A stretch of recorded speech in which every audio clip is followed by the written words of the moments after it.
Quando a gente celebra a palavra, e celebrar a palavra é viver um mergulho na fé de homens e de mulheres que nos antecederam na mesma fé que nós vivenciamos. Essa é a experiência da palavra. Quando ontem celebramos o domingo da palavra, já o último domingo do mês de setembro, no Brasil o domingo da palavra, nós que estudamos este mês a palavra, queremos aprofundar a palavra, temos que estar sempre com a mente disponível para mergulhar na palavra. Vejam, a palavra é aquilo que é luz, é aquilo que não pode ficar escondida, é aquilo que deve ser elevada no mais alto para iluminar. E olha que através da televisão, a palavra celebrada e vivida por nós aqui no Santuário da Vida, ela é transmitida para o Brasil e para o mundo. Para o Brasil, quando a gente mira as nossas antenas para os satélites, e os satélites as distribuem para o mundo através das redes sociais. Então, a comunicação é um jeito de fazer com que a palavra, de fato, ganhe essa proporção que ela merece. Mas antes essa palavra tem que ser de algum modo vivida por nós. E eu gosto de entender a palavra como alguém que come arroz. Todo mundo come arroz aqui? Todo mundo? Tem alguém que não come arroz? Não, padre, eu sou diabético, não como arroz. Todo mundo come arroz, não é verdade? Arroz é bom. A gente mistura com feijão, fica melhor ainda. Uma farinha, esse dia eu ganhei uma farinha do Goiás de Pequi, que eu vou contar para vocês. Eu escondi ela no guarda-roupa, porque eu fui egoísta. Falei, ninguém gosta de pequi aqui em casa, então eu vou comer sozinha. Me deu água na boca, de lembrar a farinha do pequi que eu ganhei do Goiás. Mas entender a palavra é bom, mas não é necessário. Porque, por exemplo, quem aqui sabe plantar arroz? Vai ter um ou outro que sabe, pode erguer a mão. Tem alguém aqui que sabe plantar arroz? Olha lá, todo mundo. Como é que a gente plantava arroz antigamente? Na APP, né? No brejo, não é isso? Porque o arroz precisa de muita água. Então, onde era salobra, né? Era aquelas minas, ou a gente era um terreno bem rebaixado, que você jogava água, plantava lá, né? E nascia aquele arroz. Mas não é todo mundo. Mas mesmo assim, não sabendo plantar o arroz, a gente sabe comer. Quer ver outra coisa? Você não precisa nem saber cozinhar arroz para comer. Quem que não sabe cozinhar arroz aqui? Olha lá, Celso. Marido de cozinheiro. Misericórdia, hein? Olha lá. Celso não sabe cozinhar um arroz. Não tem segredo. Alinhos, cebolinha, frita, não é? Eu gosto de pôr água fria. Água fria, 2 dedinhos para cima, secou a água, tampou, diminuiu, fez assim, não fica papa. Não fica papa. Receita de 10 segundos. Eu preciso saber fazer arroz para comer arroz? Porque o Celso falou aqui, ele come arroz também. Não. Mas eu preciso ter a fome para comer. A palavra é isso, é o despertar da fome, e uma fome tão grande que quando a gente pega a palavra de Deus assim, e gosta de comer, né, como arroz ou como outra comida, eu tenho vontade de mergulhar nessas letras. Vocês não têm? Eu tenho vontade de saber mais. Mas eu não preciso ser um teólogo, não preciso estudar feito o padre Alisson, Emerson, o padre Márcio, não, antes, não, eu preciso deixar com que este alimento chegue a mim. E olha, desde ontem o Evangelho, que é um Evangelho de misericórdia, do trabalhador da última hora, que somos nós cristãos, que fomos convidados por Cristo para trabalhar na sombra das 5 da tarde, e mesmo assim a gente é meio preguiçosinho, recebemos a paga que é o céu. somos chamados a mergulhar nessa palavra, não para entendê-la, mesmo porque Jesus faz a gente desentender Deus. Veja ontem, os últimos serão os primeiros. Meu Deus, chega na fila do aposentamento, igual a gente antigamente, quando não tinha cartão, né? O pobre da terceira idade fazia aquela fila, né? Um dia eu cheguei no Banco do Estado de São Paulo, que ainda era banco, eu estava lá, entrei na fila, e aí eu escutava um senhor falando para o outro assim: nossa, esse ar condensado me deixa gustipado quando eu venho buscar esse aposentamento. Ou seja, era a prosa. Então, quando a gente de fato precisa entender as coisas, Jesus, ele diz assim, é o contrário, os últimos serão os primeiros. Você imagina, na fila para pegar o aposentamento, quem estava em primeiro ser colocado por último. Mas por que Jesus está dizendo isso? Ele está dizendo assim, ó, a lógica de vocês não é a lógica do meu Pai. O jeito que vocês pensam não é o jeito do meu Pai, porque a minha lógica, a minha justiça é uma justiça baseada na misericórdia. Eu aceitei meu filho como culpado pelos vossos pecados. Então, eu não meço a misericórdia para ninguém. Não meço a misericórdia para ninguém.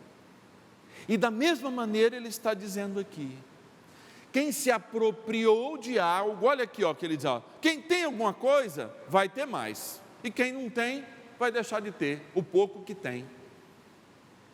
E aí nós estamos falando da fé. Quem tem pouca fé, recebe um trupico, o que acontece? Acaba a pouca fé que tinha. Quem tem uma fé mais ou menos, mesmo mais ou menos, diante da provação, se tem uma atitude coerente, o que faz? Mergulha nessa fé para ver Deus fazendo o impossível. E aqui de novo Deus está falando para cada um de nós, olha, se a minha misericórdia é infinita para vocês, que a vossa fé de fato seja também a maior possível, porque diante das provações da vida, por vezes, a fé de vocês pode acabar. E aí a gente tem na primeira leitura, amados, uma história lindíssima. Vejam como o povo de Deus sofreu. O povo de Deus foi aprisionado na Babilônia. A Babilônia foi lá, através do seu rei, e dizimou a única igreja que eles tinham. Porque diferente da gente, como Jesus falou, que nós adoraremos em espírito e em verdade, fez a Eucaristia, que a gente pode celebrar em todos os templos no mundo inteiro, o sacrifício do judeu só pode ser celebrado naquele monte. E aquele primeiro templo, que Jesus nem conheceu, não como homem, evidentemente, foi construído por Salomão, o filho de Davi, mas foi destruído quando o povo foi levado para a Babilônia. E aí um rei chamado Ciro, da Pérsia, esse rei persa, ele uniu o seu exército, foi e destruiu o Império Babilônico e falou para o povo judeu, depois de aproximadamente 7 décadas, olha, vocês podem voltar para a terra de vocês. E o povo voltou, mas chegou lá, estava tudo destruído, tudo dizimado, inclusive o que os unia. Mas o que é bonito disso é que eles não perderam a fé, mesmo sem o templo. Olha que coisa interessante. Mesmo sendo obrigados a estar distante da palavra, que eles ouviam todos os sábados, do sacrifício que os sacerdotes faziam, da catequese dos levitas, eles não perderam o que tinham e voltaram para entregar todas as suas riquezas para reconstruir o templo, este que Jesus conheceu, um pouco reformadinho sim, pelo rei Herodes, aquele que perseguiu Jesus quando criança, que aumentou o pátio lá do templo, enfim, fez algumas coisas. Mas esse foi o templo que eles conheceram. Então, quando nós temos no nosso coração essa experiência da palavra e que a gente cantou hoje, as maravilhas fez conosco o Senhor, a gente olha para o passado, mas não olha para o passado vendo as coisas negativas, mas vendo como Deus nos sustenta. Esse é o olhar de quem tem fé. Porque se o povo de Deus continuasse lamentando, como ele fez lá na saída de um outro momento de escravidão, lá andando no deserto e ficava olhando com saudades de trás, ele continuaria derrotado e andando em volta do seu próprio umbigo. Mas aquele que olha para o passado e consegue enxergar as maravilhas de Deus, é aquele que recebe um reforço dobrado na sua fé. Por isso, nós resgatamos a história de Esdras e Neemias hoje. Um governador e um sacerdote que reconstruíram o templo e a unidade de Israel em torno do sacrifício e da fé. Hoje, qual que é a luta do mundo? Para destruir os templos. E eu não estou falando dos templos instituídos de concreto, não, eu estou falando do templo da vida. Estamos nesse país diante da maior batalha, a mais cruel, que é a luta de cada um de nós católicos e homens e mulheres que acreditam na vida desde a concepção, lutando para que instituições, feito os tribunais superiores, não interfiram naquilo que é a vontade do povo, a dignidade da vida, desde a concepção natural até a terminalidade.